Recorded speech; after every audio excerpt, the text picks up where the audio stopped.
Are you struggling to maintain your motivation and enthusiasm for learning English?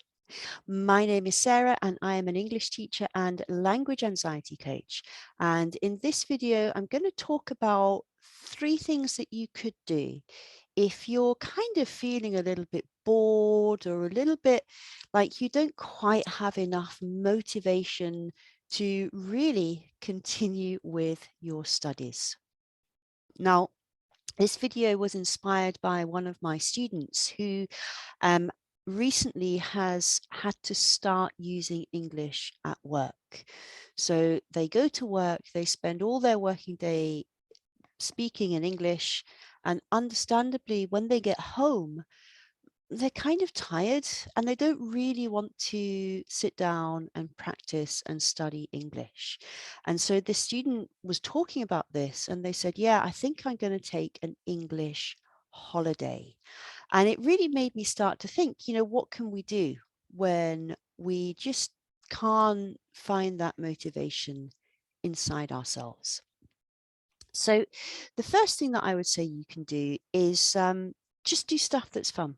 You don't studying a language or studying anything does not have to be all hard work. There are lots of things that you can do in English that are fun, like reading, watching videos, watching TV shows, just chatting with people. So if you're really struggling to study in a kind of formal, focused way, take a break from doing that and do something which is fun for you, but do it in English.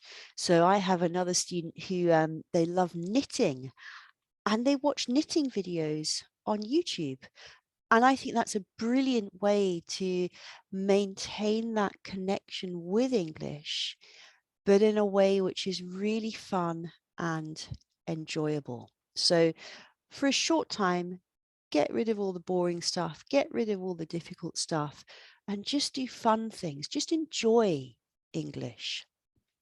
Now, the second tip that I would share, and this is something that I think in language learning we don't really talk about enough, and that is to get some accountability. Now, accountability, I guess it comes from coaching and the world of coaching. And it really means having someone there, whether that's a teacher or a friend or a coach or a colleague or a family member, that you can say, okay, in 2 weeks' time or in 1 week's time, I will have done this. So I had a session with my coach actually just now this afternoon. And before this session, in my previous session, I had said to her, okay, Jenny, in 2 weeks' time, I will have put something on my website and I will have completed a series of videos.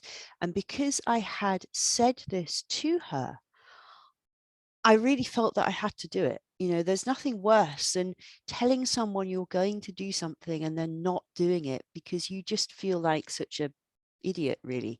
So accountability can really, really help us to take the action that we know we want to take, but which we might kind of not quite get around to if we were on our own. So if you're really struggling to get things done, whether that's your homework or prepare for an exam or whatever it is, find somebody that you can connect with and tell them what you're going to do. And they can then check on you and say, well, did you do that? Have you done it? And having that can really, really help you to keep taking those steps forwards. Now, the final thing, and this is what my student said to me, I'm going to take an English holiday. And what he meant by that was, I'm just going to stop. I need a break. And I was thinking about this, and part of me thought, well, is that good? Should we take breaks? Shouldn't we always be working for something? But actually, sometimes we do need to take a break, and sometimes it is appropriate to take a break.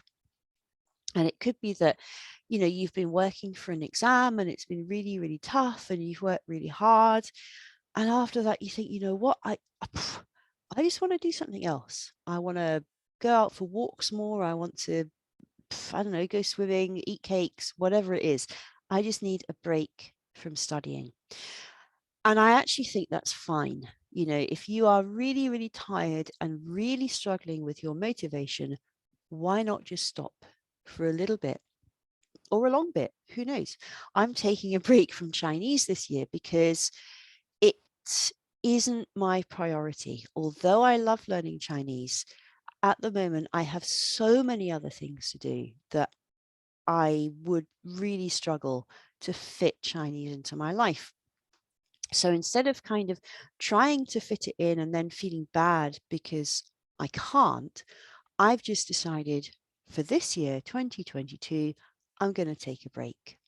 Now, what I would say if you are thinking of taking an English holiday is to maybe choose when you're going to start again. Because for me, the danger of taking an English holiday is that it just goes on for a very long time. So I think it's really good to set a boundary for that break, whether that's a week, 2 weeks, a month, 6 months, whatever feels appropriate to you. I think it's good to decide when the holiday is going to stop and maybe have that in your diary or on your Google Calendar so that you know roughly when you want to start studying again. So those are my 3 tips. This was a really short video. Those are my 3 tips for what you can do if you are struggling with motivation. First of all, just do stuff that's fun for you, stuff which is enjoyable. Second of all, look for an accountability buddy who can help you to kind of do the stuff you want to do. And thirdly, just stop. Just take that break, but set a day or a date for when you're going to restart your studying. Any thoughts, any comments, of course, please leave them below. And thank you for watching this video.